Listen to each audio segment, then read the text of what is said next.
McAlpine Dam with the 10 o'clock recording on Thursday, October 8th. The upper gauge is 12.9, lower gauge is 11.5.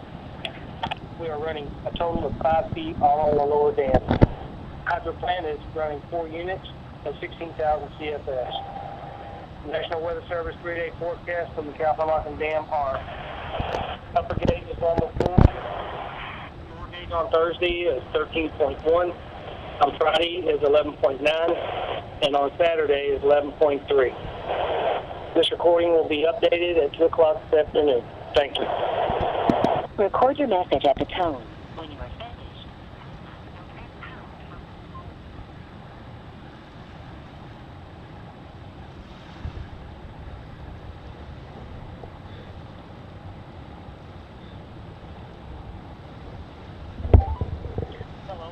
McAlpine Dam with the 10 o'clock recording on Thursday, October 8th. The upper gauge is 12.9, lower gauge is 11.5. We are running a total of 5 feet all on the lower dam. Hydro plant is running 4 units of 16,000 CFS. National Weather Service 3-day forecast for McAlpine Dam are upper gauge is almost full, lower gauge on Thursday is 13.1. On Friday is 11.9, and on Saturday is 11.3. This recording will be updated at 2 o'clock this afternoon. Thank you.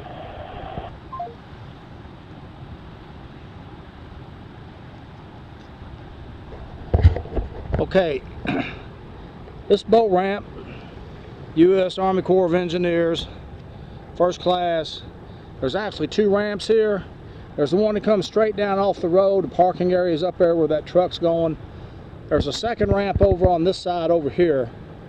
You don't want that. You don't want to launch a kayak over there. Like, you can't see it, maybe you can, but the current comes out of those spillways and crosses the river. As soon as it comes out of those spillways, it starts to turn to its left, and it flows across this boat ramp about 100 feet out. But then it pretty much makes contact with the shore down along that rocky riprap bank down there. So if you put in on that ramp down there, you're going to be paddling against this little bit of current right here, and you can see a little bit of swirl, a little bit of an eddy right here. If you put the boat in right here, what you do is you just make an immediate left, stay close to the rocky shore. This is a slack pool right here, and once you're in here, you're pretty much on your way. There's probably a little bit of an eddy in here. It might just help push you all the way up. Across the river over there is that tree line, which comes down close to the bank. You'll notice there's a sandy beach. It's a good place to beach the boats. Take paddles out and hide them in the trees, or take them with you. One of the caches down here, one of the earliest caches, is Patch Reef Beach, and it's right up in that little slough over there. So between here and over there, it's only 1,600 feet. Another option would be to paddle up the river. You'll see up here there's a dike. There are 2 caches on that dike. They've been taken out by earlier high water. They were replaced this spring. They're already gone, so don't worry about those. But if you go around to the left side of that long skinny dike and follow that around in a serpentine fashion, you can actually paddle up into what's the steepest part of the Falls of the Ohio. It's an 8-foot drop off. I tried to show it in an earlier video. It's all good paddle up through there. The upper gates are closed. There's no current coming this way. This is essentially a lake, so there's not any fear of having to get involved with any current. Popular fishing spot. If those guys are doing what I used to do down here, they might be using shad and bottom bumping for stripers. The Indiana State striped bass at 34 or 36 pounds came out right below those hydro. That's a hydroelectric plant right there. There's 8 units in the hydro. I think they're running 5 units. The water comes out the bottom of the hydros. The rock is between the hydros and the lower spillways. That rock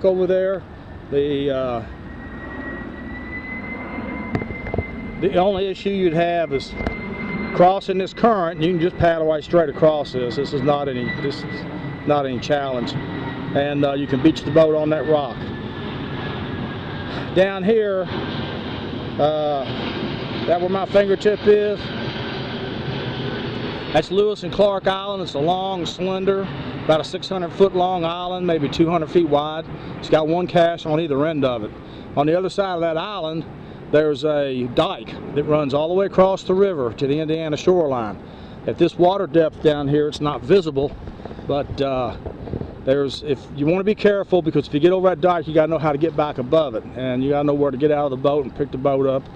Between the island of Lewis and Clark and Sand Island, which is a big island just beyond that, there you can see there's a dike that's out of the water. If you decide to go over the dike, you'll want to put in on that section of the dike, but put in above the wing dam. You'll see the wing dam down there. And if you go below that, you're probably going to go into that chute over there, which is this is where boat traffic comes in here. You can't bring boats up this river up here because of that dike that runs all the way across the river.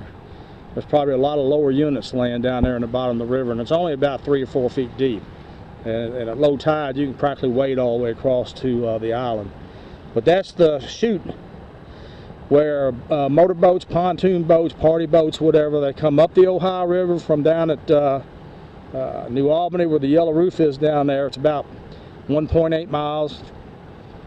And then they come around the other side of that Sand Island, up the side of the wall where the locks and dam are, and through that chute. And once you get into this pool over here, just kind of got to swing wide around that long jetty that comes out there where the rock is between the hydro and the lower spillway.